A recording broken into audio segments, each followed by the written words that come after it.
I know that you fell on the ice today, Skip. Are you okay? Yesterday. That was yesterday. Uh-huh. And I am okay. What wasn't okay was the sculpture that I gave my daughter. Is a Holmes sculpture, and it broke off of its base in the fall, but it saved me from having a broken limb. I sent you the video. I don't know if you... Yes, it's wonderful. You saw the video? Of your daughter, yes, Yeah. with the package, yes. Okay. Well, that's when we realized what the damage was. that moment, which was yesterday. But in any case, we're all fine. It was a good event, and so. And you happen to know the artist, so it can be repaired. Right. So I happen to be able to call the artist right there, and I didn't, unfortunately, because I had to call the artist. I didn't get on the video this lovely story that my daughter told. Tim had had this show in St. Petersburg, and in the catalog, he gave my daughter a copy of the catalog, which was very nice because the show was 27 years ago. So it's not like he had a million of those catalogs lying around, right? And so she opened it up, and by synchronicity, because she reads and speaks Russian, she saw two words in Russian, which are "from the artist." And that sparked in her a lovely story where, when she was living in Voronezh in her junior year of college, one of her friends and she went around the city, walked around the city, and they came upon somebody who said, "Please come into my museum." And so they did. And then this artist, they looked at his work, and this artist said, "Pick one of my pieces and you can take it home." So each one of them picked an oil painting from this guy, and for free. And he wrote on the back of it, "From the artist," but in Russian, which is the same words that were in Tim's catalog. So it was very nice. Nice, very nice. Yeah. But anyway, she told that story to Tim on the phone when I called Tim for the repair instructions. Anyway, good evening, everyone. We are here with Coeleen Kiebert, who is going to do an open studio with us for the second time. And most of us, I think, have done various homework pieces. I didn't get them all in a PowerPoint, but I did get some in a PowerPoint, which I can put up at the appropriate moment. And so anyway, I'm going to shut up, and it's Coeleen's story here. So, yeah. Well, Tim is not with us today. He has an important meeting that needs to happen. Isn't that, or is it a COVID shot? It's something that absolutely had to happen. Yeah, it was his COVID shot. There's a story about that too. Up in Helena, they're doing this inside the barn for the state fair. And the way they're doing it, because last week it was 20 below up there, they're coming in, they're driving cars into the place and then closing the doors. And then these workers who are dressed like Michelin men, big puffy suits, come up and do the shot. And then they open the doors and let them drive out. So you have to make do in Montana, I guess. Anyway, I'm going to shut up. Well, Robert Sword won't be with us because he's had a last-minute asthma attack. This asthma is something that Robert struggles with. And he had his second COVID shot. And although he had practically no side effects from the first shot at all, he's had terrible side effects from the second shot. Just feverish and achy and very wiped out.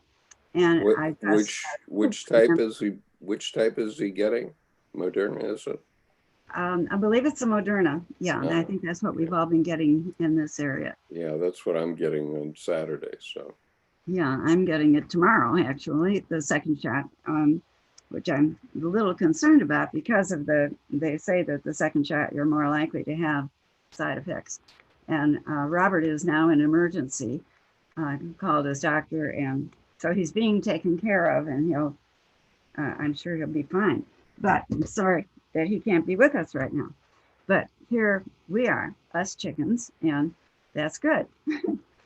So, hi, Jordan. Good to say hello to you. So I want to start out. Say, Coeleen. Hi.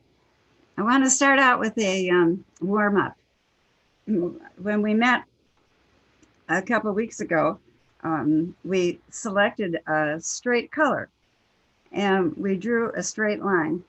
And I'd like for you to do that again, only this time select a color that would be appropriate to draw a straight line, but I'd like for you to show us how that straight line feels today.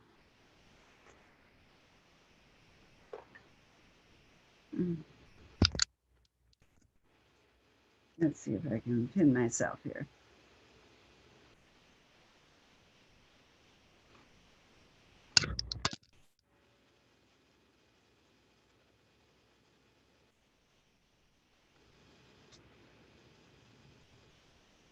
Now, if you remember, there was the next line was to pick a color that doesn't like straight lines or has trouble with straight lines. And let's draw that line and see how that line is feeling about straight lines today.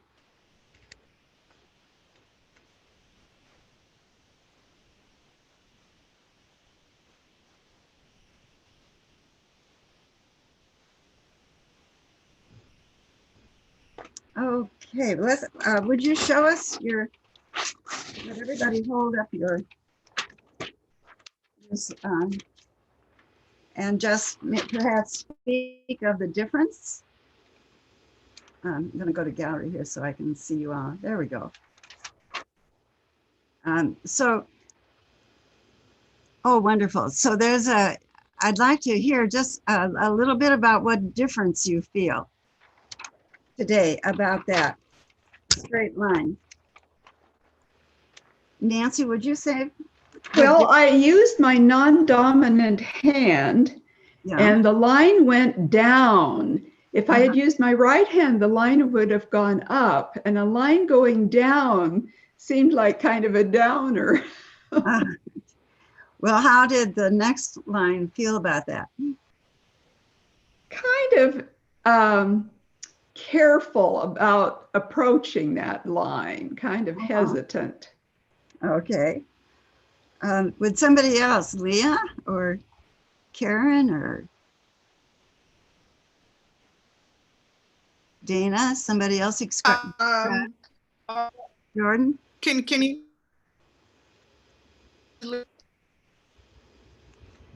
Is somebody frozen? I think Leah must be frozen. Can you hear me, Coeleen? This is Leah. Yes, I can. Yeah, you froze a little bit. Oh, dear.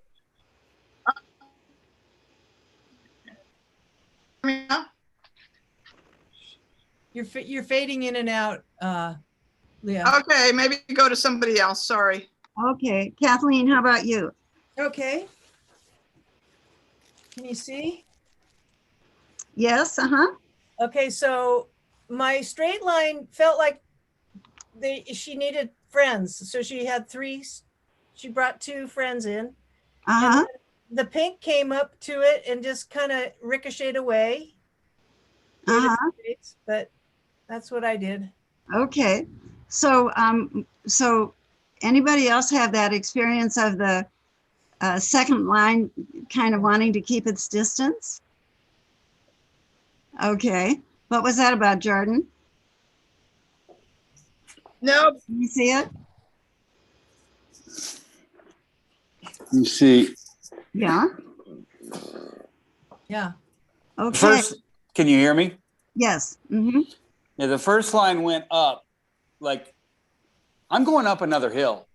The second line felt to be my new mark of self, which was my abstracted J, but it didn't want to be that.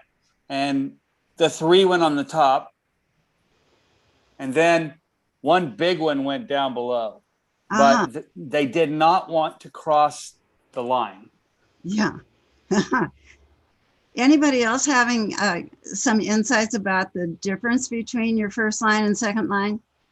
Yes, Sherry. Sorry. My first one, I was just feeling very grounded and earthy.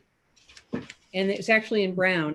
And then the line that doesn't like straight lines just wanted to dance right across it. Okay. In red. Yeah. So a lot of freedom, sort of breaking the monotony of the straight line. Okay. Now I'd like to go to a shape. Stay on the same page, but take a look at these lines and come in with a big breath. Draw, and you might want to think about using the side of your, I found that I want to go to the side of my grape vase when I do a breath, but you do what you want. But draw the shape of a big breath. Breath as in breathing. Yes. Okay.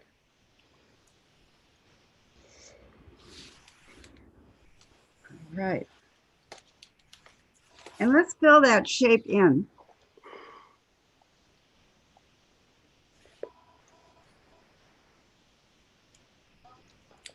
Fill it in. Yeah, maybe with the side of your crepe pass. Fill it so that it's not a line, it's a shape.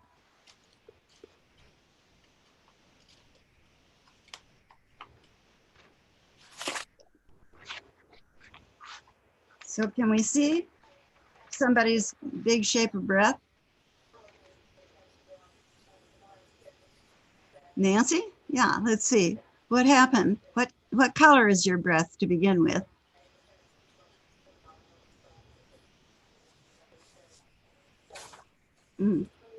It's blue. It's blue, and I use the side of the oil pastel.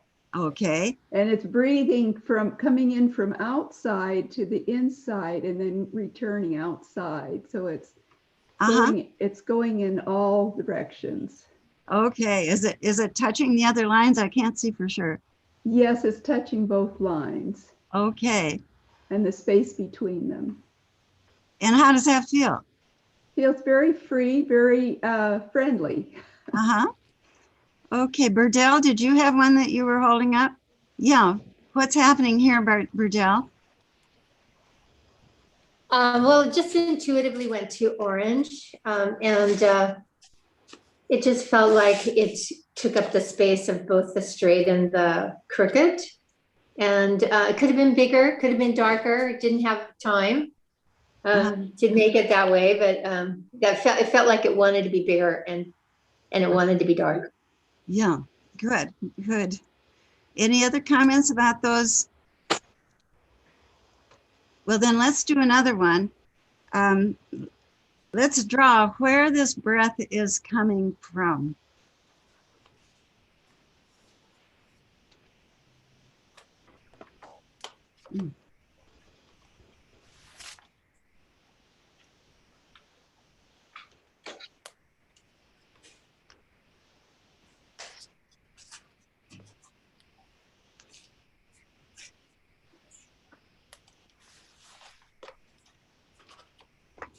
Mm-hmm.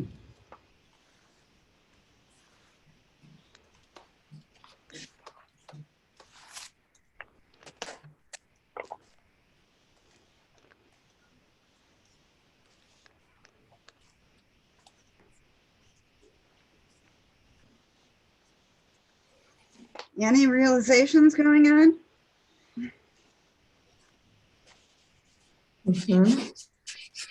Anybody learning something that you didn't know before about yourself?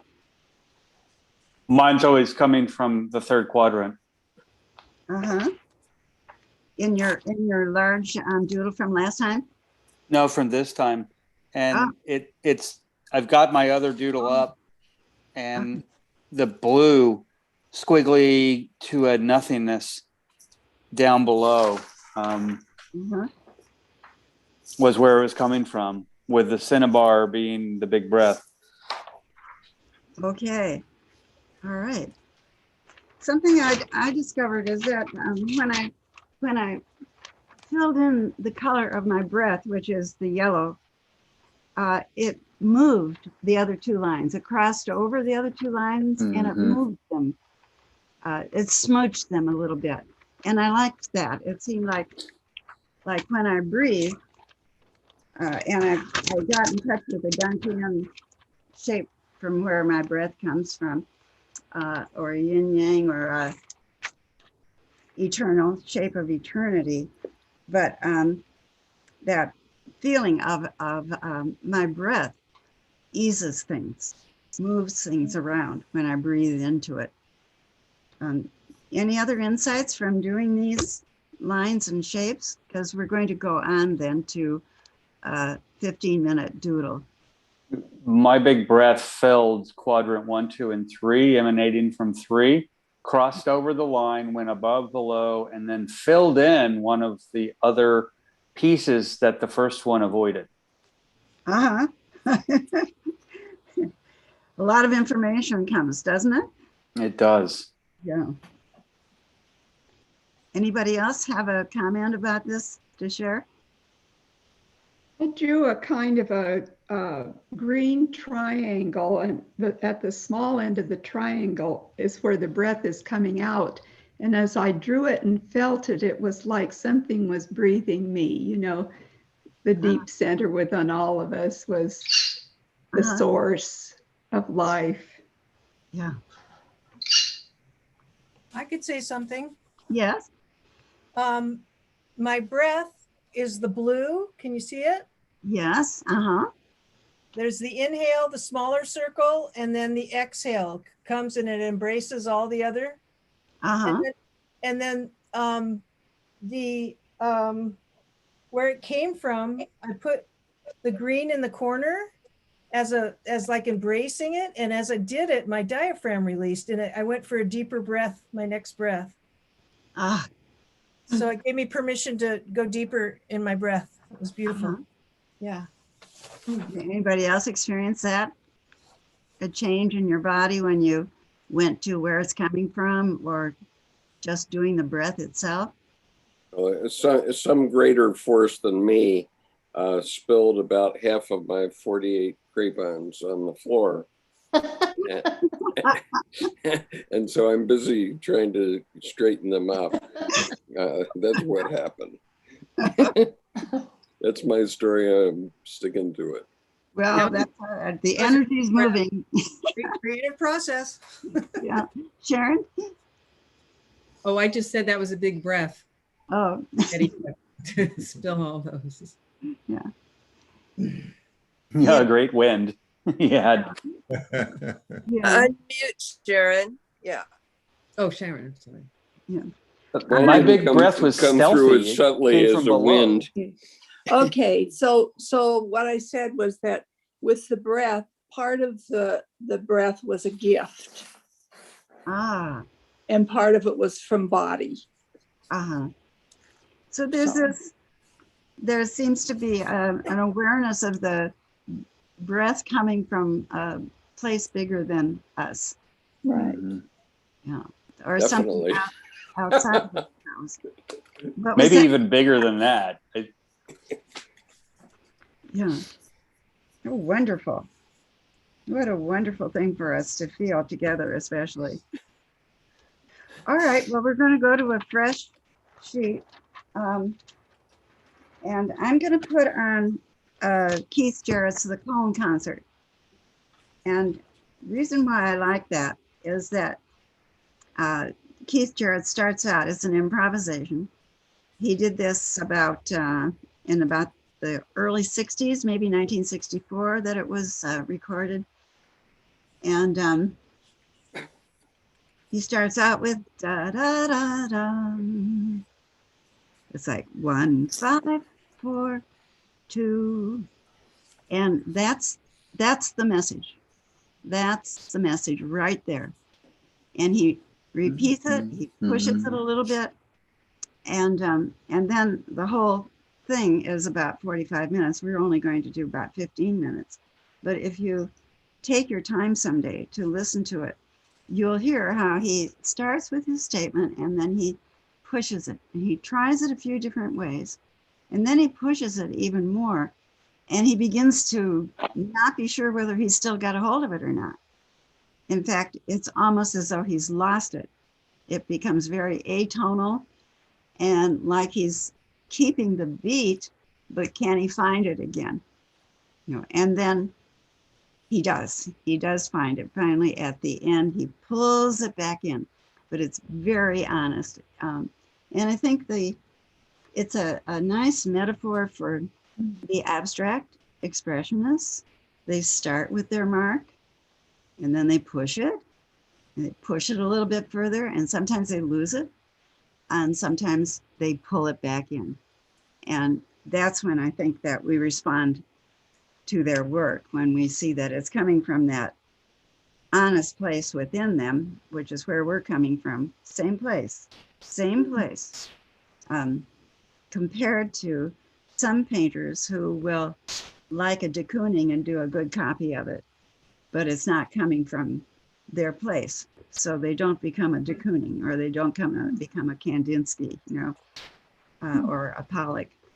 So we're going to go for that original mark of the self again. And I have 25 after, so we'll go to about 20 minutes too. And you can turn the music off yourself, adjusting your own sound if you prefer.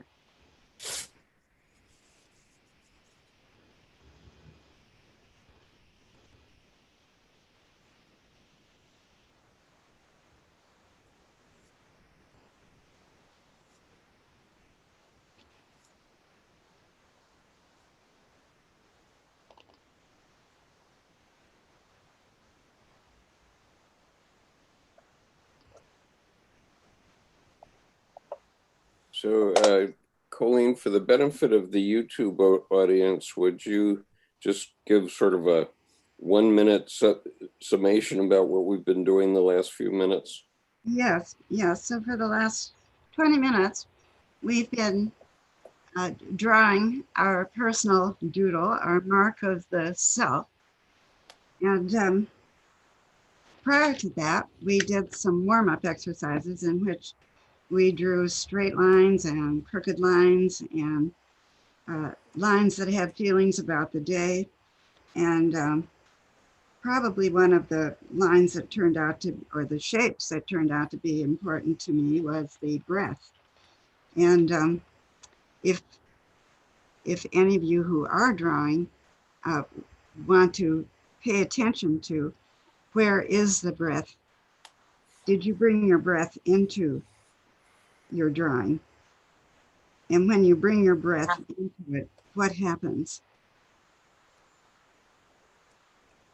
And let's just look at these and then let them rest while we talk about the pieces that we did last time. Later, we'll be looking for the connections and the consistent thing that you do. No matter what's going on, there'll be something consistent that you do, that mark of the self. Let's just hold all of ours up right now so that we can see what's been happening. Ah, wonderful. Just hold your drawing up in front of your camera and take a look at that screen. It's wonderful. Wonderful, wonderful. Look at all of that energy. Beautiful.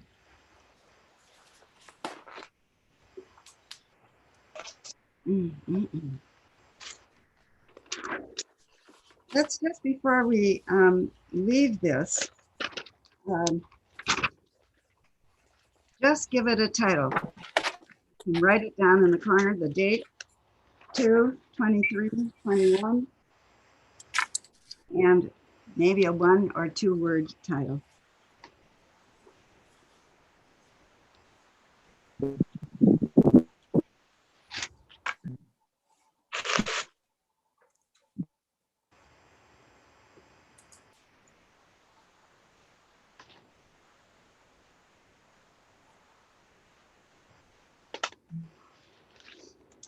So,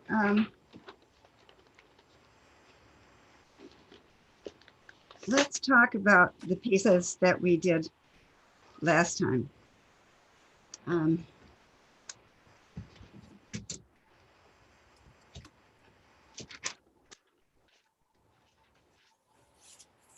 So I folded mine into quarters. This was the piece that I did last time. And right away, I felt more focused this time than I did last time. I can see right away. But folding it and giving each a title and then living with them. I pinned them up on my bedroom door, on the inside of my bedroom door, so that I would see them before I went to sleep. And this one turned out to be a wonderful piece in which I learned by expanding it, the line that I took, which is that which is left unsaid. And that's over here. And a whole conversation that hasn't been said yet in our family is right there. And so that was worth working on. Here's one that I haven't worked on yet, but I'm looking forward to doing it. I'm calling this one The Princess and the Pea.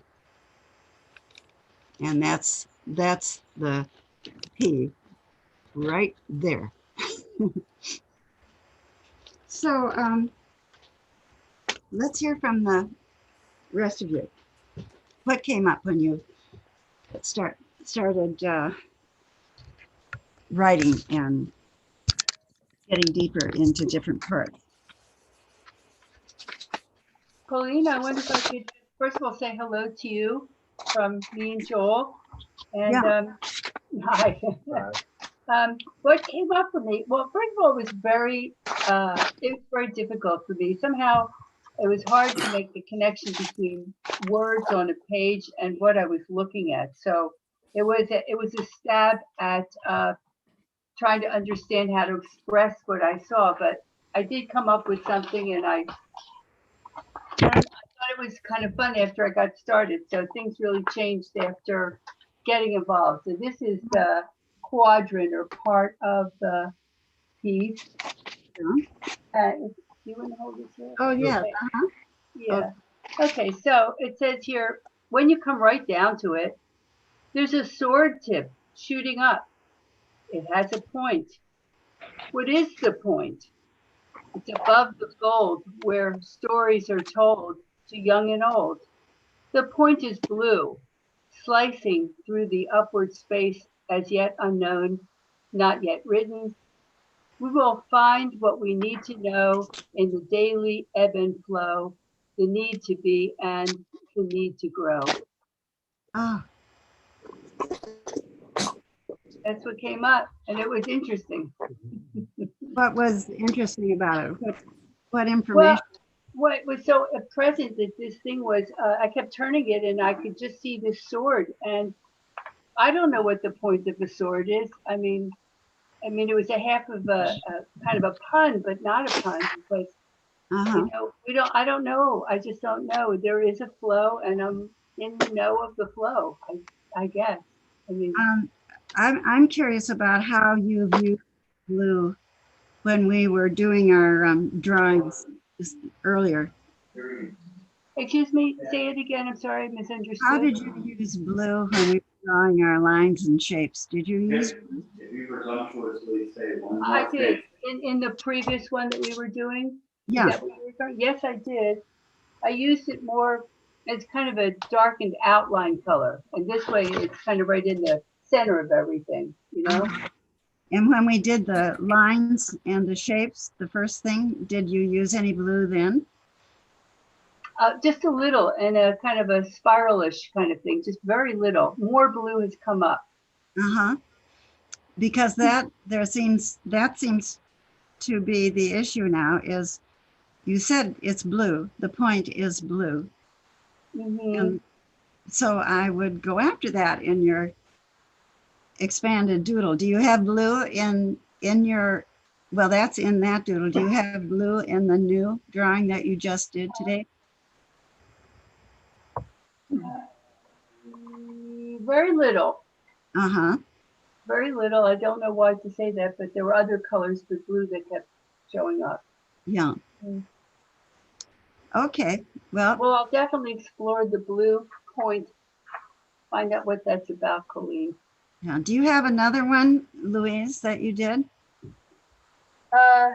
Just the one that we just did at the 15-minute one. Okay, good. I have something to say, if I may, Coeleen. Hi, Coeleen. Hi. Hi, Joe. I just wanted to say that for me, I found, because, I've been doing a lot more writing than art Yeah. all my life, that I found an interesting thing that I was not getting much out of the doodle when I did it, but when I put the words to it in a poem, it suddenly came alive for me, and something more came out of it. It was really interesting to see that happen. I could give you an example if you'd like. Please do. Yes, do. Okay, so this is the first one that I did. I'm not a doodler, but that's a doodle. Okay, it qualifies. So when you come right down to it, a hummingbird, undeterred by the continuing storm, finds a tulip in perfect form. Clouds so blue, yet it's still in turmoil. A ghost peeks in. An ancient loyal. Life goes on, isn't that it? Trouble all around, but the bird continues to flit, so brightly lit. A watchful eye peers up towards the sky. Oh, wonderful. Beautiful. Great. Thank you. Thank you. Thank you. It was fun. Exactly what we're looking for. Thank you. You got it. Who else has something they would share? I'll share. Okay. I'll try again, Coeleen. What? Nancy? Nancy was going to go, Leah. Yeah, go ahead, Nancy. Okay. One of the things I'm so glad you taught us was to turn it in different directions to see what came to us. And so nothing came to me till I turned it this way. And there's a little figure here with green. You can't see the green too well, but she's in green here. And as I had to look at it for about 3 days before something came. And I call it We're Free. And the little poem goes, we're free in a new space, a green place branching, strong, receptive, sensual, gentle, no need to hide. So I just had a feeling this figure was in a free space, and all this clutter and trouble and worry and so forth, she was protected from that. And then this is the second one. And as I watched this, the green was now in a figure on the inside. And so the poem goes, we're freedom, the green place inside, strong, receptive, sensual, gentle, living in spaciousness. Again, it seems to have its own space. Green does. Yes. Yeah. Nice. All right. Thank you. Next, who will go next? I think Sherry had her hand up. Good. Sherry, let's. Yes, I did. This is one of the open spreads. But the whole piece, it reminded me of being on a roller coaster. And I've been doing some other work, mental work of sort of getting me over my fears and working with a roller coaster. And I wrote a poem, and my title here was Imaginings, plural. And so my poem for that is Imaginings. This magical, mystical ride, my imagined roller coaster. Finally, I can enjoy it. Up, down, fast, rounding bends, Me almost on my side, viewing swooping fields from angles I have never seen. You, all of you, I love in a net of safety, moving swiftly through the corners of my life. The roller coaster ride I never took out of fear, now I take over and over in my mind, exploring the places deep inside where I cannot be hurt, where I long to live. Oh. Can we see the drawing that inspired that? Yes. Yeah. Yeah. That was the old spread. It does look like an amusement park. Oh, wow. And which quadrant was that? It was actually not a quadrant, but that was the whole page. It was really this open spread. Yeah. All right. Circle energy. And is that a message coming to you from your unconscious now at this point in your life? Yes, it is. I'm actually doing some work every night in retraining my brain. It's this thing called dynamic neural, whatever, I forget, the NRS. And I come up with things in the past that I enjoyed, and I'm making up like I went to Disneyland and going on the roller coaster. So it's sort of this whole thing. I'm interweaving this doodle, the poem, and these imaginings of being on the roller coaster. Wow, wonderful! I can sure I mean, I hear the poem, but I can really see it too. Wonderful, but you do that anyway. But this is really a roller coaster painting for you when I compare it with some of your others. Yeah. Yes, this is new, so we'll see where that leads me. Yeah, great, great. Okay, who will go next? I will, if you can hear me. Can you hear me now? Around here, excuse me, the sun is coming in. As I told you earlier, it was almost 100 degrees in here. It's very comfortable now, but the sun keeps me having to move my camera. So excuse me for this. Yeah. So you're still kind of freezing. So try it out. Yeah. So Leah? Okay. This is one of my quadrants. Can you hear me, or shall I? Yes. Okay. Yes. Yeah. All right. That's the picture. And then the poem that I wrote says, when you come right down to it, though it's still raining, the direction of the wind has changed, and I can open the window. Oh, yeah. That's that. How nice. Yeah, I did. My experience doing this was in one of the quadrants, it came out in a poem. The fourth quadrant, I said, what I really want to say is, I don't recognize this mark of myself. Where am I? In, out, the mystique? It doesn't matter. The mark is what it is. Now it's raindrops on a window pane, and one suddenly taking off in its own direction. That's it. Yeah. It was a good experience. The thing as a whole was great. I liked it. Wonderful. Did you see anything, did you feel any of that in the drawing that you did today?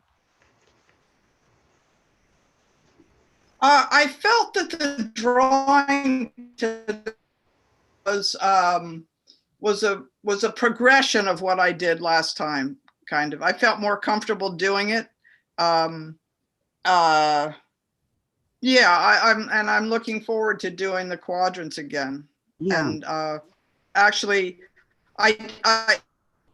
you mentioned that you had titled each one of your quadrants. I didn't title them each, but I did write a poem about each, but I'm looking forward to titling them before I tackle the poem. Yeah, to catch as much as you can right away. You know, that's the juicy part, that the unconscious wondering. I think too, Sherry, did you have that sense that Leah had that something different was happening when you did your drawing today? Yes, today was quite different actually, although there were some symbols, sort of the spiral that keeps coming up for me. But it was different today. Yeah. I think more grounded today. Well, I think when a symbol like the spirals comes up, it does ground us. You know, suddenly we're doing something that we as human beings have been doing for 40,000 years. Yeah. We tap into a part of ourselves that's really very here, you know, very much a part of the big picture. So, so Gilda has her hand up, and so let's. Oh, good. What happened for you, Gilda? Oh, last night we were having trouble hearing Gilda. Go ahead. No, can't hear you. Still can't hear you. I'll tell you what, Gilda, if you're available tomorrow morning, maybe you and I can troubleshoot this. I'm sorry. That was it was fun to have Gilda in class last time. I'd love to hear what's happening with her. So keep me posted. Right. Yeah. So we were trying to troubleshoot it last night and just couldn't get to the bottom of the problem, unfortunately. I'll send you an email, Gilda, tomorrow. How was it for you, Skip? For me, it's I find the direction very jarring because I've been training myself to listen to my unconscious in doing this. And so I can do it when I'm not being directed, but when you say you know, draw something happy or something like that, that my self says, no, we're not doing that. Okay.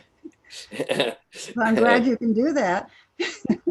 Well, so what I mean, I've been doing this work quite a lot over the last few months, and you know, I learned that when I tried to direct the process, it was hair-raising.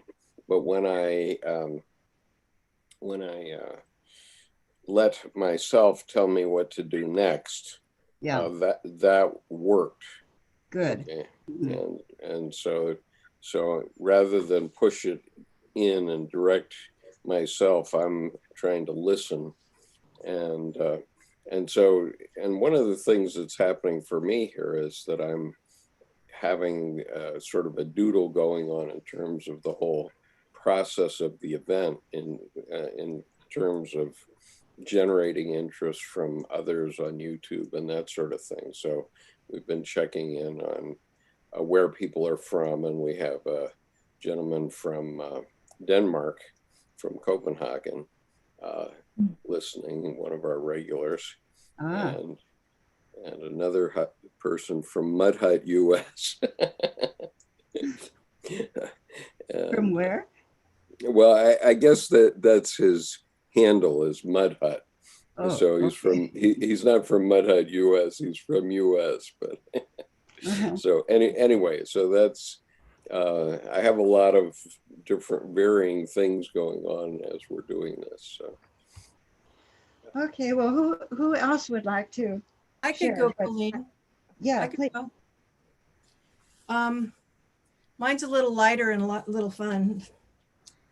But so I looked at it before I wrote the poem as a whole, and this is it as a whole. Is it distracting the light from the tree out there? We're getting this bright sun in Santa Cruz right now. Oh boy.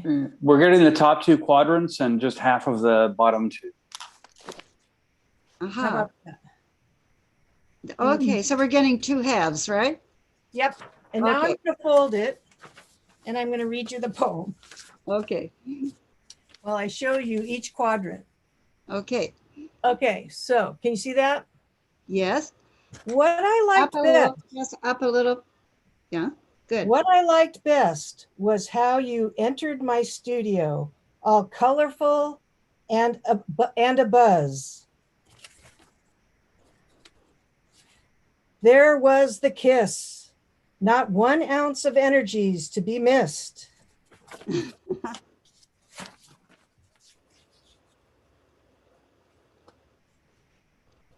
All words dropped away. I was left in suspended, colorful display. Mm. To further integrate into my art play that day. Oh, Very cool. wonderful. Right. Very nice. It was really fun. Right. And I do have several here that I'm holding off, Coeleen, but let's go ahead with the folks that are present first. All right. Yeah. And I wanted to let you know, Coeleen, that Barb wanted to come, but she's not feeling well. She really wanted to be here. Okay. Sorry. Yeah. Jordan, you were good. Would you share? Yeah, I will. The poems, as we spoke earlier, I feel they're still too poetic, prose poetry, and too long. And we can, as I said, we can share them with the group as kind of prima materia, raw or from the well. But visually, to tell the story, if I go into last week, there was this, and it was sincerely, reverently an adrenaline dump. I was beyond frustrated, not very long, but I guess I think I went over the liminal edge of intensity, and I just had to dump, to take a big breath. But what's interesting is I go to quadrant 1. Yeah. And like you said, there was a mandala forming. And there was a poem happening, and as I sent, and the mandala, and then the second one in quadrant 2 was, well, it's kind of this big purple arch. There's this place of portal coming through, sun, this red trying to form eye, synopsizing through to quadrant 4. So quadrant 3 became, oh, this is the other side of the mandala, but it's a little bigger. Something's afoot. And then I get to quadrant 4, and there are all these Persian, Petra, Sanskrit, Arabic, Jordan J's, which I used to have this squiggle, just calligraphy J. That was my whole business card logo. But this evolved, and there are 3 singing in the light and then 1 hidden in the dark. What's interesting to me, I mean, today has been a rather, I won't go into it, large day. But I will call today's the big exhale, because the J's changed, and there's a big one across the middle, but those glyphic ones, the J glyphs at the bottom, and then the way everything meanders through the top, my light cinnabar was the big breath. And it's just intermittent through there, as if I said, F you, exhaled kind of thing. And just went, whoo. And so it's interesting to me that the J's here are not just softer. They just feel more natural. Instead of, for me, all being horizontal, this giant above-below gesture that just turbos off to the right. They drop down deep and in the bottom, and they move through the top. So this to me felt almost lyrical, but lyrical like Tchaikovsky, where, wow, what do you mean 128th note? How am I going to play that? And well, I guess I better go work my fingers out before I even look at the music. And it felt like from the last time, which at first blush to me, this was chaos. Yeah. And it was not chaos like Fritzy, like Friedrich Nietzsche, like chaos, capital N nature. This was just, wow, you're just bouncing off the walls kind of stuff. Yeah. For that moment. Whereas today,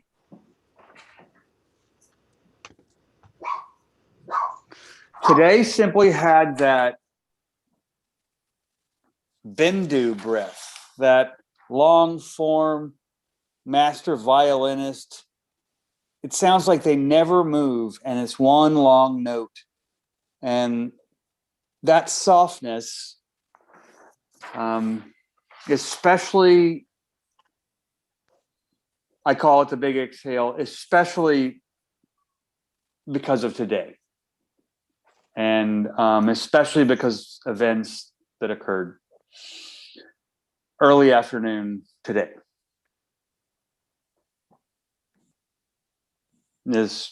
Thank you. Well, I think it's fair enough for you to tell us what did happen, since I have a suspicion I know. My dad passed at 2 p.m. today after no food and water for 16 days.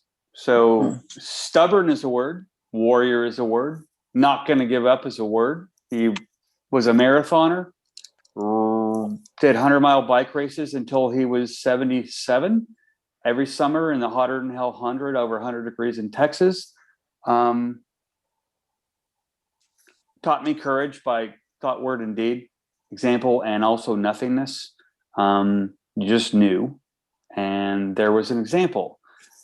But today, at about 4, after he's had advanced Parkinson's for about 4.5 years, diagnosed,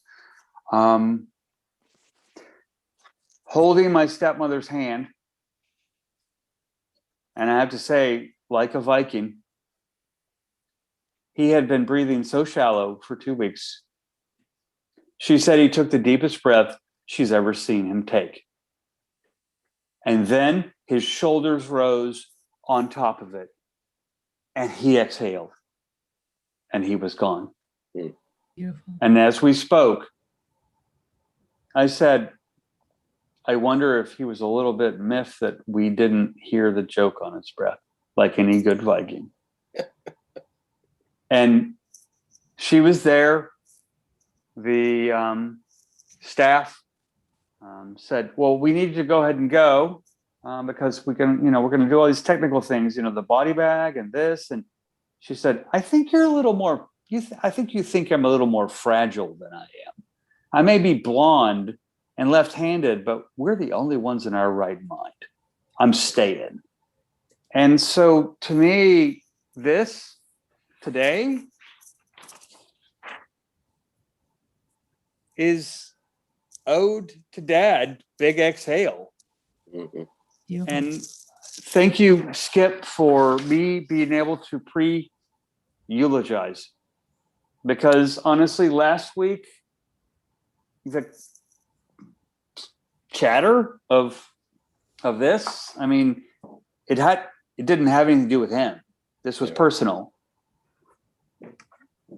It may have been in the back of my mind, but I compartmentalized that way. And this week, though, this came forward. Yeah. And I appreciate you asking. Thank you. So the subtlety, I have to say, the subtlety is what to me is the most important between the two, because it's not the major form difference. That's what he taught me. And besides, that's what architecture taught me, is it's not about getting it right. There's a distinction of subtlety and just where does that comma go? And it's a difference between let's eat grandma and let's eat grandma. I mean, it'll keep you out of jail. So we need to give others an opportunity. Thank you so much. Participate also, but thank you. go ahead. So who's Oh, next in the? Thank you, Jordan, for being so transparent. And I appreciate everyone here feels like family, and I just thank you. yeah, thank you. Blessings. Yeah. Excuse me a moment. I'm going to give me one moment while somebody decides they'd like to share, and I'm going to take my dog to the dog sitter. Okay. Okay. Is anybody else ready to go, or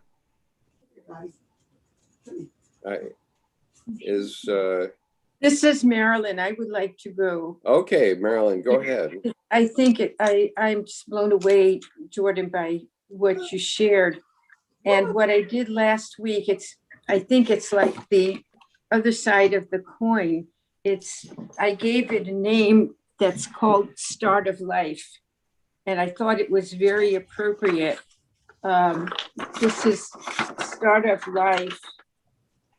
And this little piece over here, it felt like a uterus. It's the color, and it's kind of in the middle.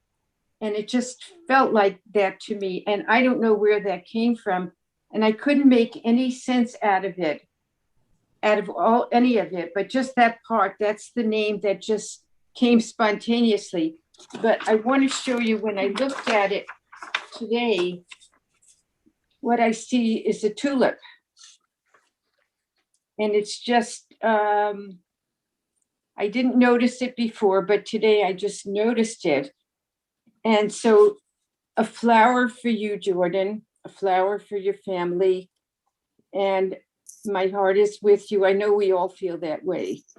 So I don't know you, but I feel like you shared your whole heart with us. And I very much appreciate it. So all of a sudden today, out of nowhere, this looked like a tulip. And I'll read you my poem. Marilyn, thank you. You're welcome. This is the poem, and I had a luncheon today outdoors.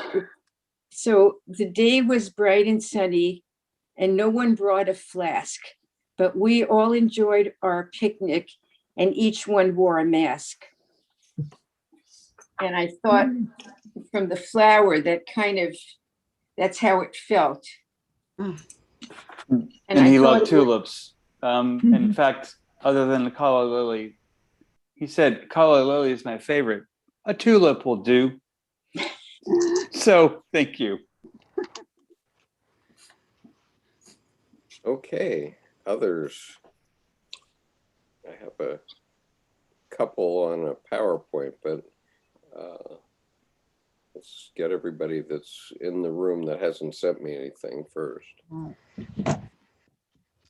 Hi, can you hear me? This is Diane. I'm sorry. Maybe I'll turn the phone around. This is Diane. Can you hear me? Yeah. Diane Margiotta, can you hear me? Hi, Diane. Yes, we can. Oh, this was the drawing I did last time, and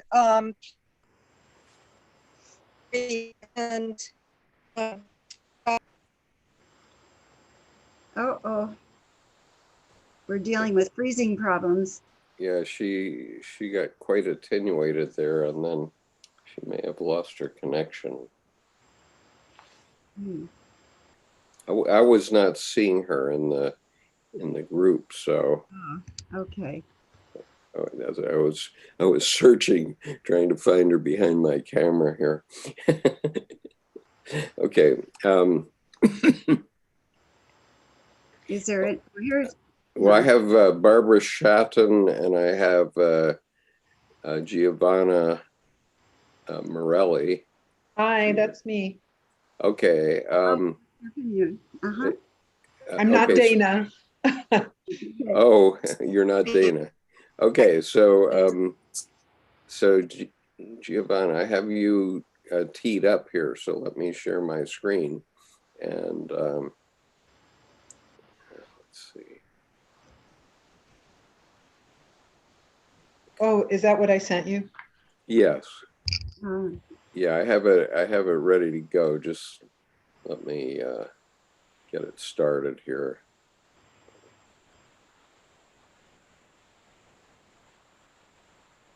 Okay, so here's your full piece. Okay. And I don't know what you want to show first. I have your full piece, a quarter piece, and your poem.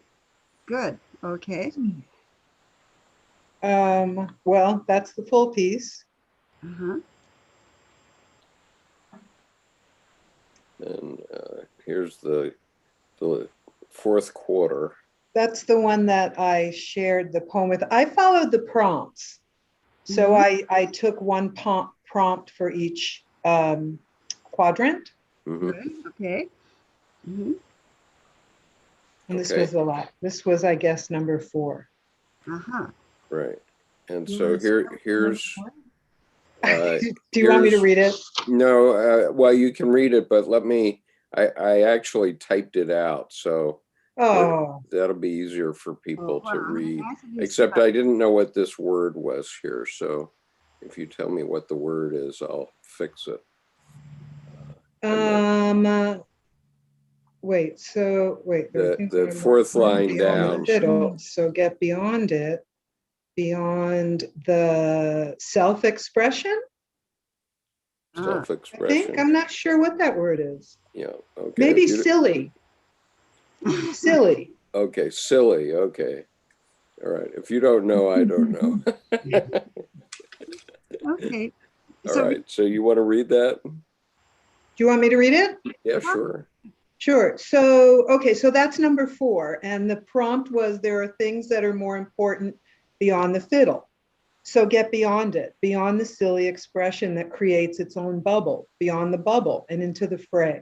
What's more important? The colors, the connections, the pause to reflect, the reaching out and persisting, the naming of the process, the view, the close-up changes everything.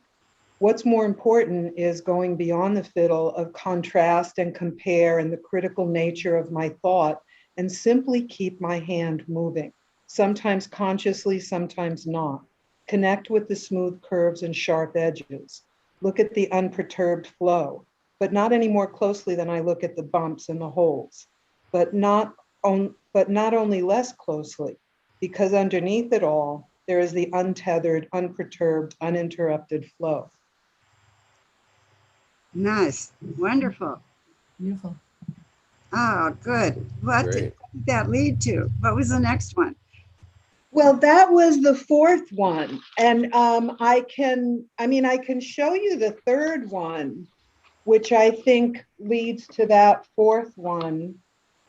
You know, they don't really lead to each other because I didn't number them that way.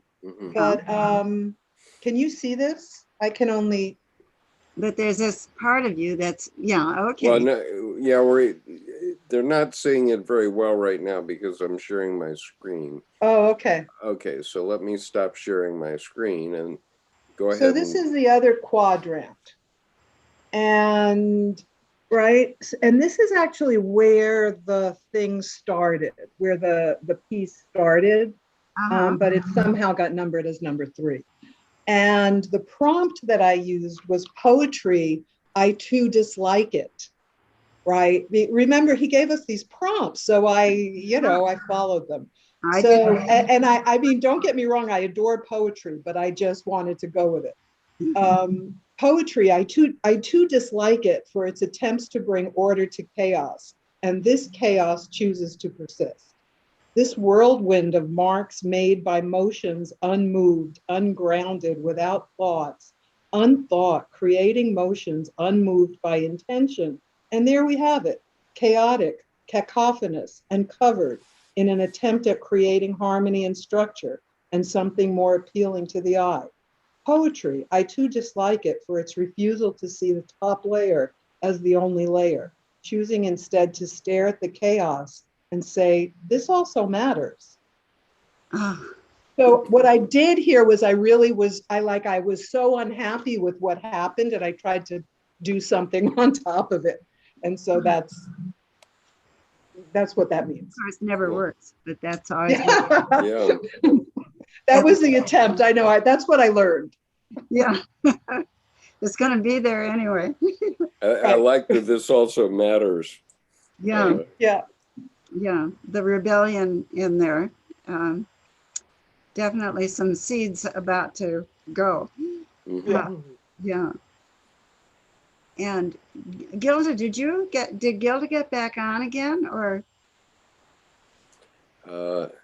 She's on, but she hasn't. Well, she doesn't have the audio. She doesn't have audio, and so we can't hear her. I'm here. I'm back, Diane. Oh, good. All right. Would you like to share with us, Gilda? No, we can't hear her. Oh, unfortunately. She could hold up her work and we could see it. And Diane is back. And Diane is also. She's back. Oh, all right, Diane. Okay, Diane, and I have Barbara Schotten's piece, and I have my own piece too, and I have Coeleen's piece. But is Barbara Schotten here? Well, Diane, go ahead.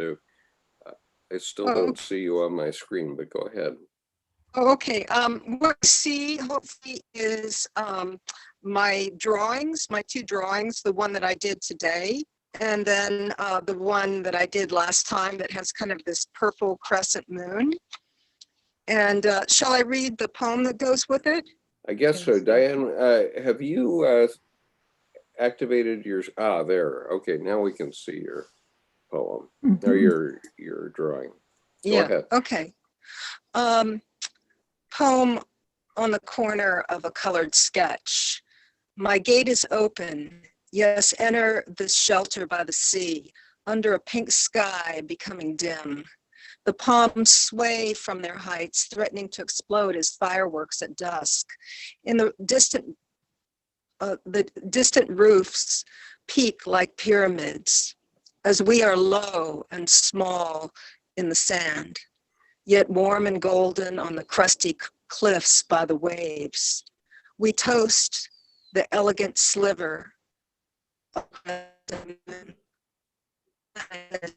full, just in shadow as its pregnancy grows in time, reflective as polished bronze on indigo waters under starlight. Life is transient in the ocean.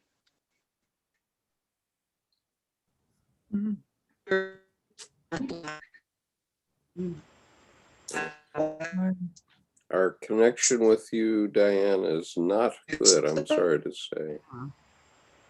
Okay. It's too bad. I'd love to, Diane teaches art. I'd love to hear what the experience was for her. So maybe next time we can hear from her. Yeah. So is Barbara Schotten here? No. She couldn't make it today. Yeah. What's the answer, No. yes or no? No. No. Okay. All right. Shall I represent her then? Yeah. Since I've said this. And then do you feel ready to share yours, Skip? Yeah, I'm ready. And then I'll share mine, and then that'll move us into our homework assignment for the drawing.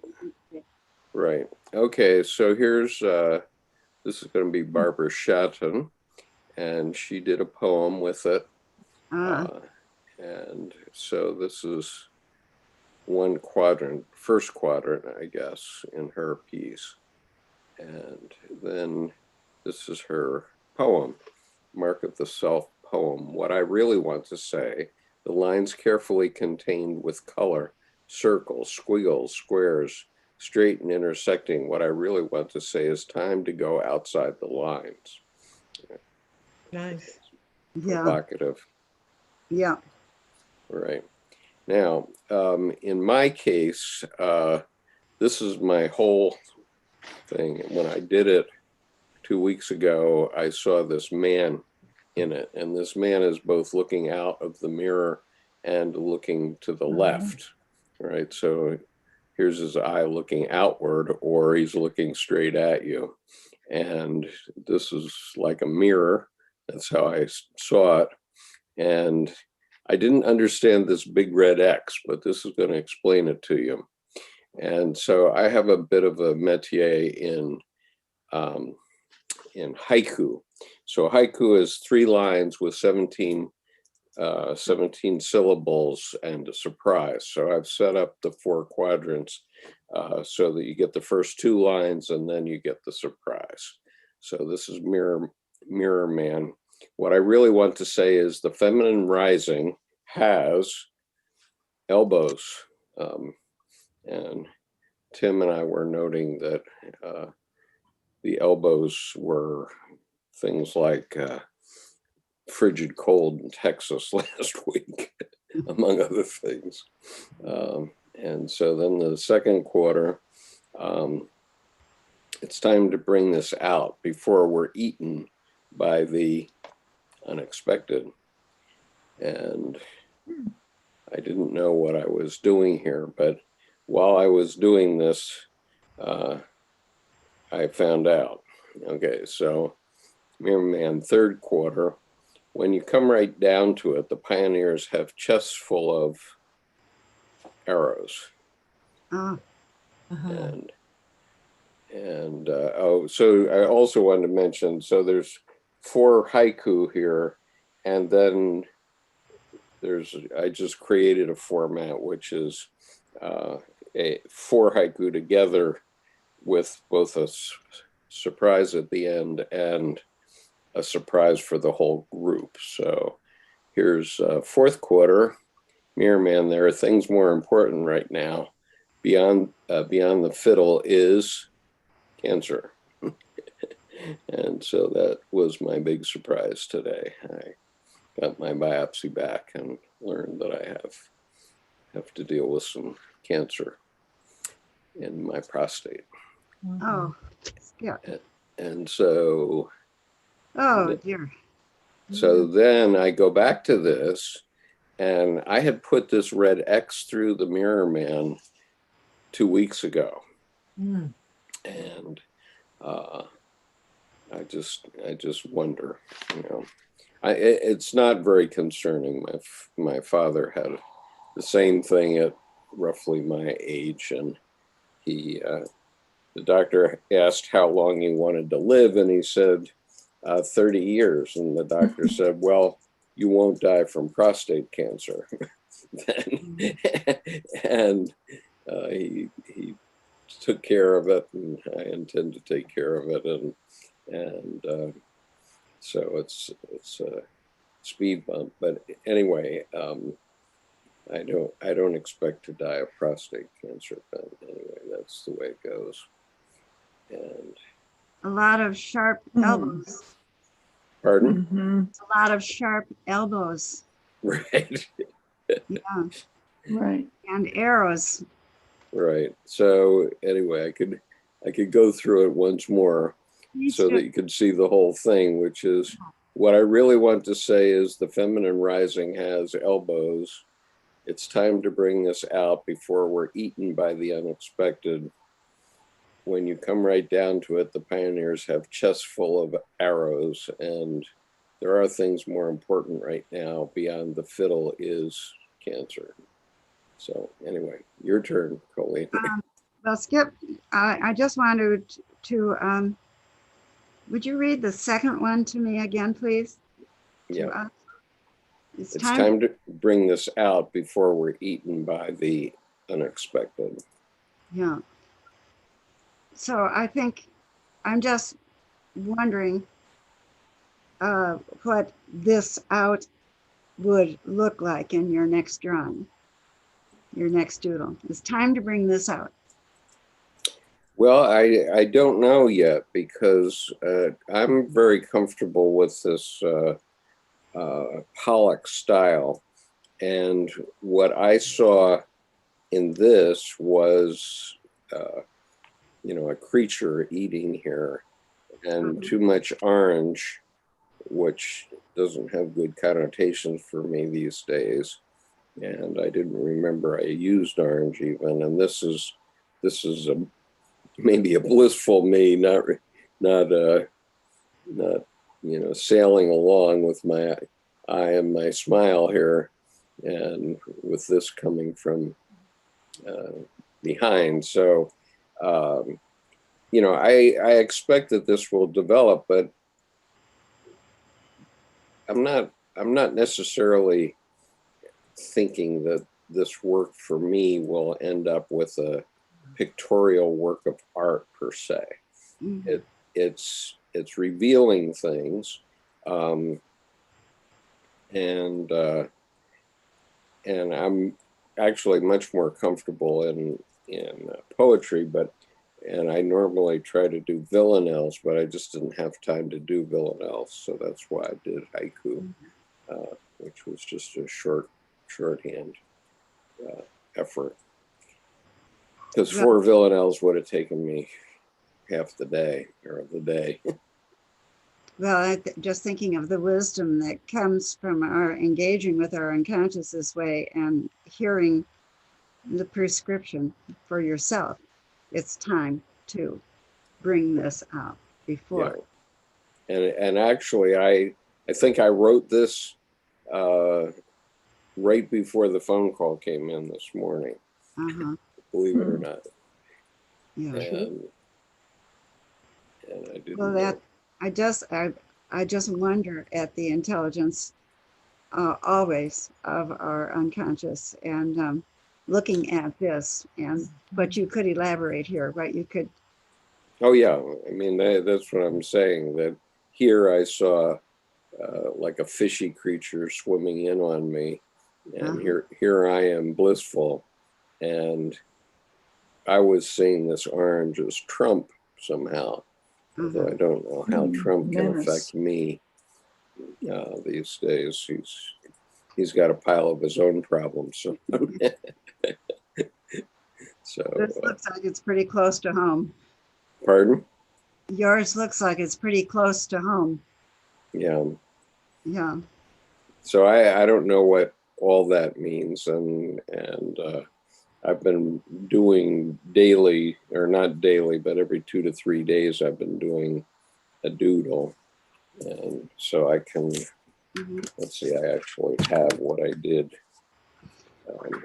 Well, you could start the next doodle, right?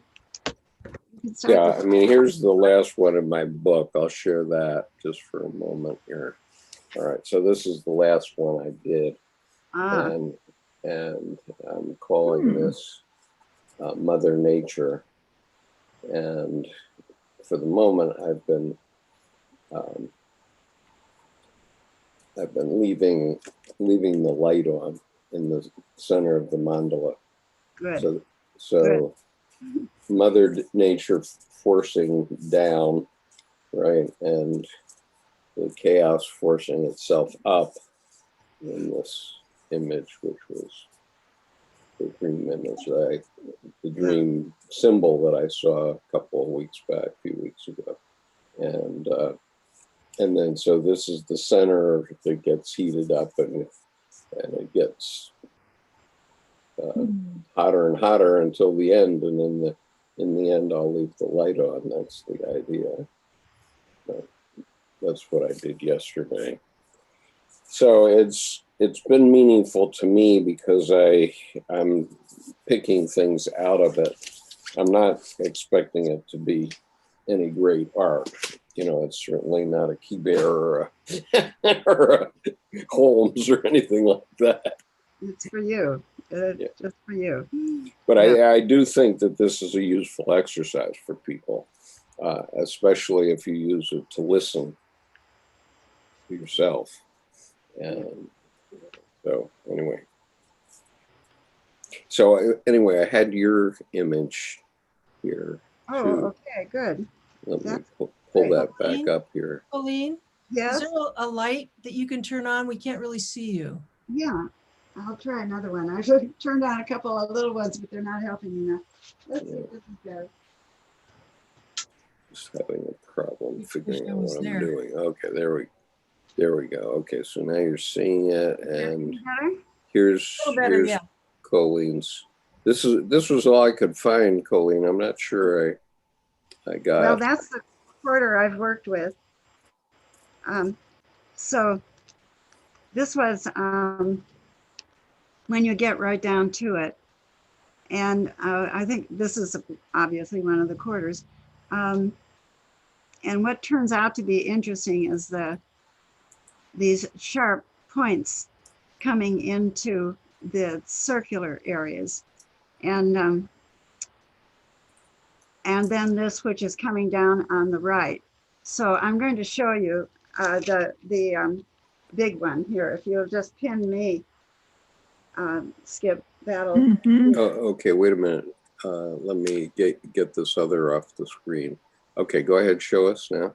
Yeah, so this is the large one that I. Yes. Have you pinned me? Yep, we can see it. Okay, Wow. I'm getting just you. So let me just, okay.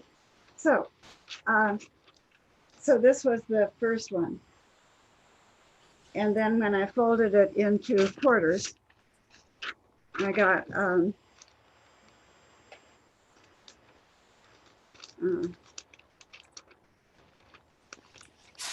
come right down to it.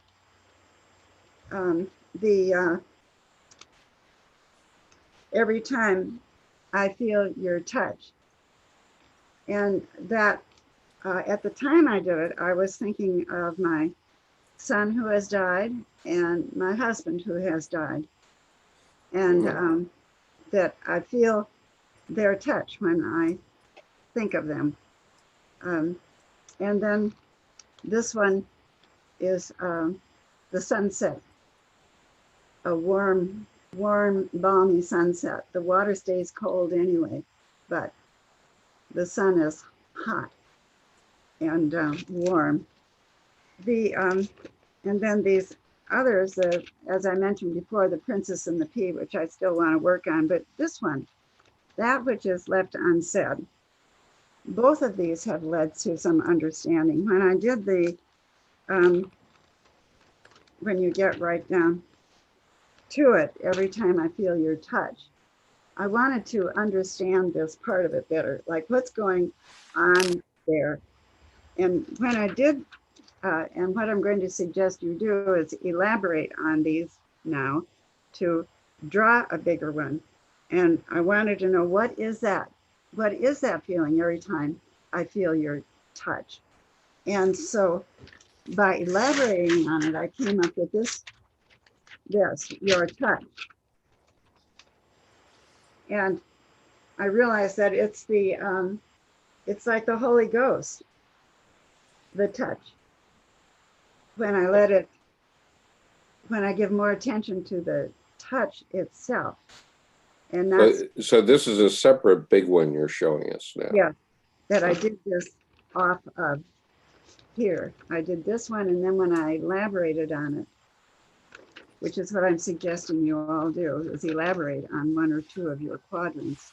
I got this, and I got in touch with the fact that it's the Holy Ghost touches me, and how big it is when I let it be big enough, and I let that yellow arrow move, really move into me. It got, I understood at another level what was going on, and the connection between that feeling of those that have passed that mean so much to us, and the Holy Spirit. Right. Then the other one that brought a lot of attention, understanding, was this one when it says, that which is left unsaid. And a big conflict has come up in the family. And it has to do with the conflict between my children's father's family, which is a family with a lot of bankers in it, and then my family, which is a family of musicians and artists and inventors and homesteaders. And so when I drew those two separate families,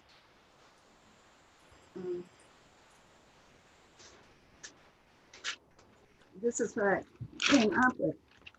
I realized it's a mixing of values which are really needed. This is the, I'll just show you the top half. This is the banking family. It's full of a lot of points, a lot of organization, a lot of definite ways of looking at things. Coeleen, And it's they're all folded. right. Can you unfold it? Here, like, no, I don't yet. Oh, okay. Yeah, with its own mandala, it believes that it's everything, that everything is like this. But then when I did my families, I realized that the mandala got much bigger, and even the Dutchness came up in the bottom with the red and the blue and the yellow eyes, and then this kind of Indian look, because they were homesteaders and they did have to establish themselves that way. So it helped me to see the basic difference in values and how fortunate my children are that they have both of these in their DNA. But that's the problem. So the information that I'm getting by taking each of these quadrants and developing them, taking them further into a big doodle, I encourage you to do. And we'll look for the commonalities between those and what you've done today. Just a moment, let me just look at mine today. I see that the one that I did today has that big mandala.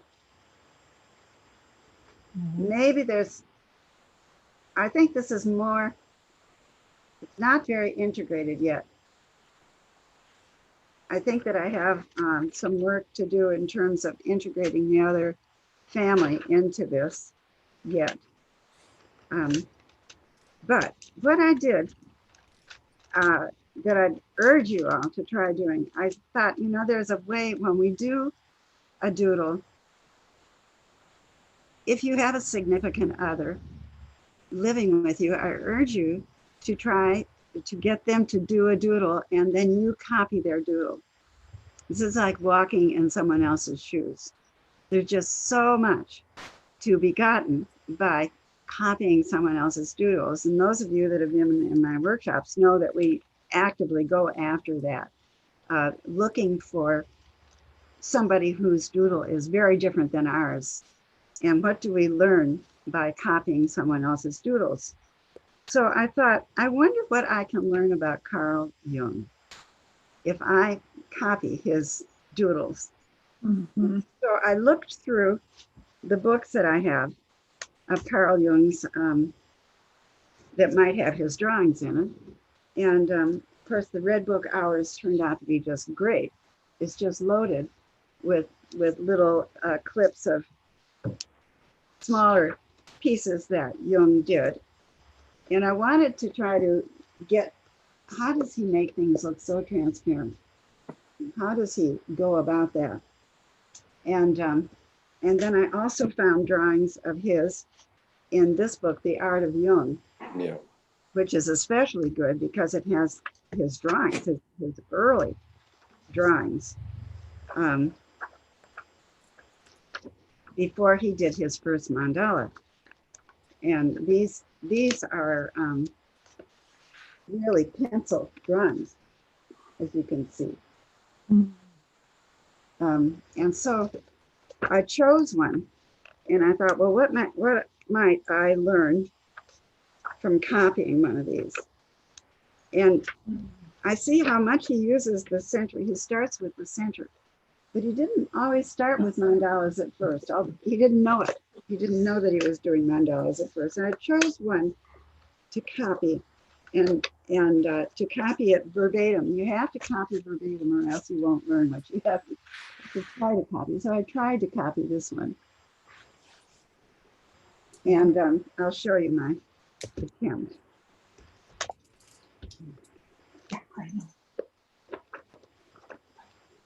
So this was the first attempt. And that's very different for me. There's more organization. So then I took it a little further. I said, okay, I'm going to really do it. And so this is that one that I showed you. And I learned that Carl Jung always starts in the center.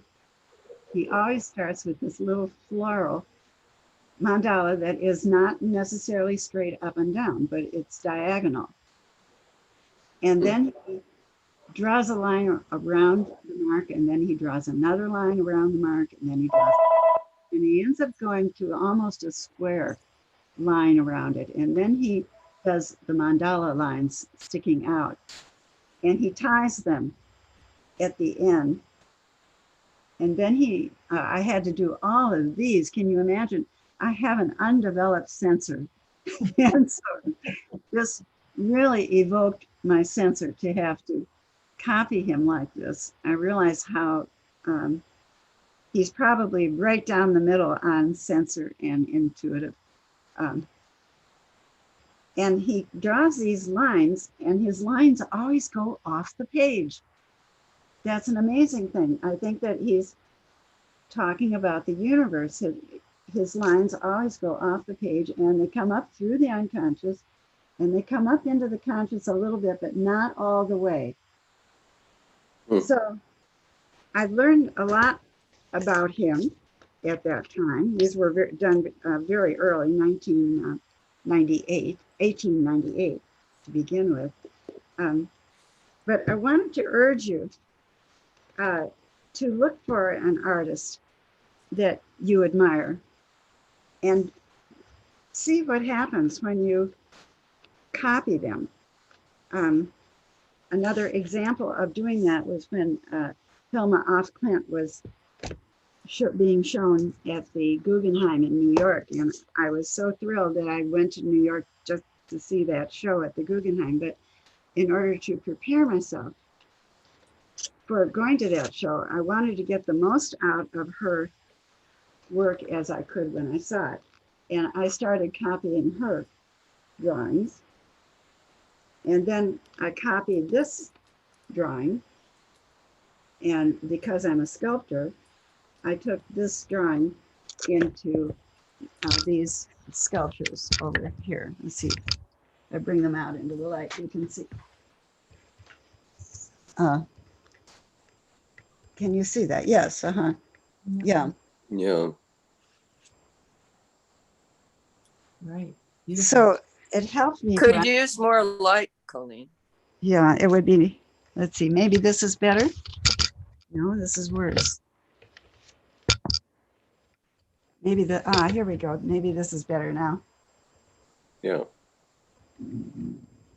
So I could see how she also creates her form. The first thing she does is create the form, like the Kundalini. I realized she's actually has her chakras lined up. And so I learned that from both Jung and af Klint. And so today when I was doing the doodle with all of you, I was thinking of that form. What would it be like to put in the mandala? So that's my suggestion for your homework, is that you elaborate on the quadrants of the doodle that you did today and write about them and elaborate on them, and maybe find another artist that you'd like to learn from. See if you can copy somebody else's work and build it in, add to your own work. This is all part of developing your style, because we're working to get in touch with your own style and developing it from lines to shapes to perspective to transparency. It gets stronger and stronger. And then those of you who might have watched Saad on Sunday, you get in touch with your message. What is it that you want to talk about? And so when you look at that one quadrant, you know what you want to talk about. And you have a tool to do it with, which is your mark. Is that making sense? Are there any comments Yes. about that or questions about that? Well, No, that was wonderful, Cole. Thank you. That was wonderful. Good, good. yeah, I think it does make sense,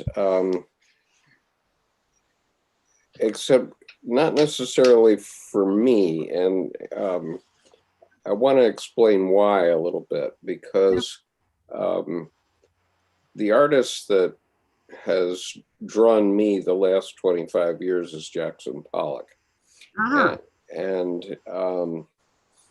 And I didn't know why for the longest time. I'm starting to know now, and doing this project, I definitely am seeing it.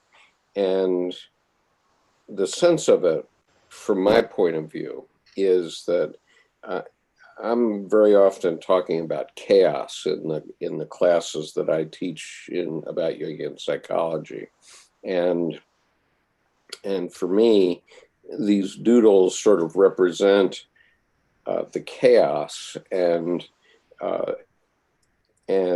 what happens is I begin to work with it, and then something starts to bring something together. In other words, there is a coagulation, okay, into something. And I realize that even in my own life, there are many chaotic things going on, especially right now, because 1 hour from now, I'm going to be having a conversation with colleagues in Kuala Lumpur about the International Pandemic Preparedness Center, okay, which is something we're working on. But what came to me with from Saad was, okay, he says he's a public health professional and he's Arab speaking and he has connections in Lebanon, and for me, that's a marketing opportunity. So I'm pulling all these chaotic tendrils together, and I've been doing that all my life, where I pull these things in together and then make something out of them, right? Yes. And so so yeah, I mean, so doing the poetry makes sense, and so on, but I have a hard time being pushed along on it, rather than being faced with the chaos and then draw from the chaos to tell a story. And that's what's happened on all these paintings, like the one I did about Virginia Hall and Noor. That one definitely came out of the chaos, and then I said, oh, that's what it's about, right? What if, I mean, I would say that Pollock was a master of chaos. It would be very difficult to copy a Pollock. However, no, I wouldn't do that. The idea being to learn right from how does he manage that organization. You know, you probably would discover that there's actually organization there, but how do you discover it? You know, is the doing. Yeah, I think I've started to discover it, actually, because in the Pollock movie, there's an interesting scene about the mural that he did for Peggy Guggenheim, and which he put in her front hall, right? And that mural, after she died, I think went to a museum in St. Louis, if I'm not mistaken. And the curators who had to deal with that, there's a video on YouTube about how difficult it was to curate that painting, because it has all these meanings and methods and so on in it. It's just a fascinating video. So anyway, but well, in that vein, Coeleen, Yeah. May I recite a poem from 1991 that occurred at one of my first rites of passage out of nowhere in a blizzard on the hood of my car when I was stuck? Uh-huh. Yeah. It's called A Prayer. I first wrote it thinking, you know, this is going to be my chick, my woman, my girl. And it's something about it just right now switched. It's just about the capital S, self, and coming together. And so it's called A Prayer. There comes one whom we know like wind, like rain upon the water. And as memory freezes, and our memories freeze together, may we sleep and dream, so that come the springtime, as we embrace with open eyes, may we melt back together in each other's arms. Amen. So meanwhile, Gilda did make a comment here on the chat, which is kind of interesting and related to what you were saying. She says, an anatomy professor in art taught to start drawing the figure at the hip, which matches the home of the coiled Kundalini force. Oh, yes. Yeah, that's very interesting. Good. Yeah. We had a Dutch master come and work with us who became a lifelong friend, Nick Jung. He came and taught a master class at the university here at Santa Cruz. And everyone that was in the class, we were all professional artists. And after the second or third day, Nick said, I can see that none of you have studied the masters. And we really didn't know what he was talking about. But he looked at our work, and each day he would go down to the used bookstore in Santa Cruz, and he would come back with 2 or 3 or 4 books of different artists, and he would hand the student, this is the artist for you. And to me, he handed Henri Lorenz, this is the artist for you. And each one of us was given over that month-long masterclass that guidance from Nick. And that was such good advice. And I realized over time that we as Americans think that we got to be original. We got to do it ourselves. We got to be independent. And we've lost that important touch of learning from somebody else, of being connected to the masters. And so that's one of the reasons why I'm suggesting that you find a master that you can learn from. But how can you learn from them? You got to walk in their shoes. Yeah. You got to walk in their shoes, and then the stuff will come forward. So that led me to do my, all right, I'm going to take advice from Carl Jung and start with the mandala. Good idea. Yeah. You know, Coeleen, I have to say, I mean, T.S. Eliot said nothing new and everything original. Good poets borrow and great poets steal. But what I love about this is you're bringing us back to ourselves, and we can reach out to those masters that we resonate with. Exactly. And they become our mentors and our tormentors. And you got to have both or there's nothing. And so I love this because it's so robust and enriching. Thank you. I think it's a very interesting idea to try to draw Jung's mandalas. Very interesting. Now that you know your own mark, you can do that. You know your own mark. I wouldn't suggest starting there. But now that you know your own mark, you can do it. Interesting. Well, thank you all very much.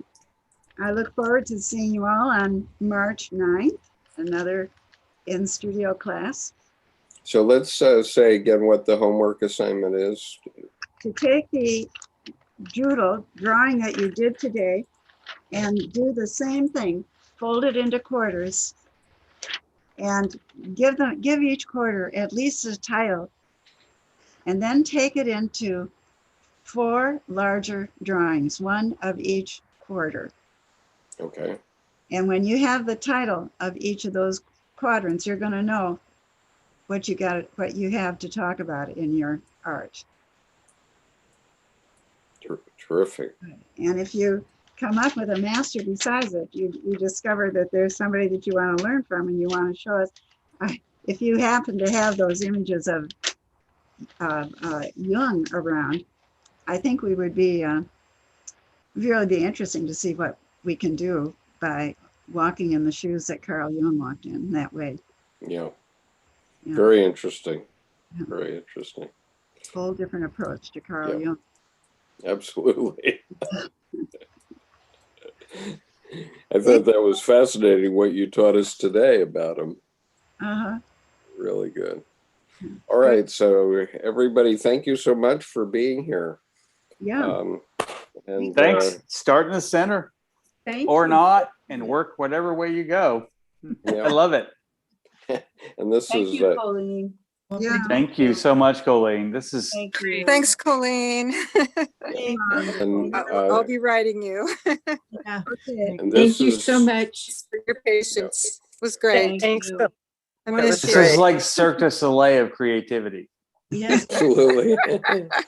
And guess what? I've got curads and Bactine and plenty of praises. I'm sure gonna Right. fall. Thank you. So party at Coleen's next week, right? No. Yes. And Gilda asked if this class begins at 7 Eastern every time. And the answer is yes. And the remaining 2 dates are March 9th and 23rd. Yes. Right. Yes. We're going to take it into a work of art. Right. Okay. Great. Good work. Okay. Thank you all. Thank you, Colleen. Right. Thank Thank you. you. Bye-bye. Bye-bye.